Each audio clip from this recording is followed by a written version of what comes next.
וואטסאפ גייס, שלום לכולם. אנחנו רוצים להציג בפניכם את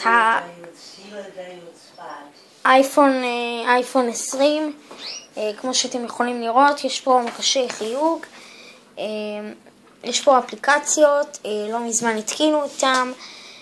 האייפון 20 הוא בעצם יותר טוב מהגלקסי שהוא קצת ארוך, אבל יש חידוש משמעותי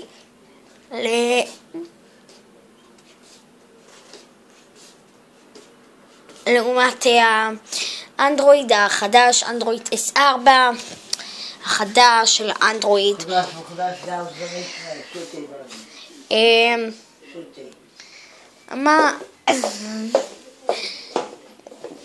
בעצם האייפון 20 זה אייפון 20 אדג', יש אייפון S6 ואייפון S20 זה אייפון S20 אדג'. מה שטוב בו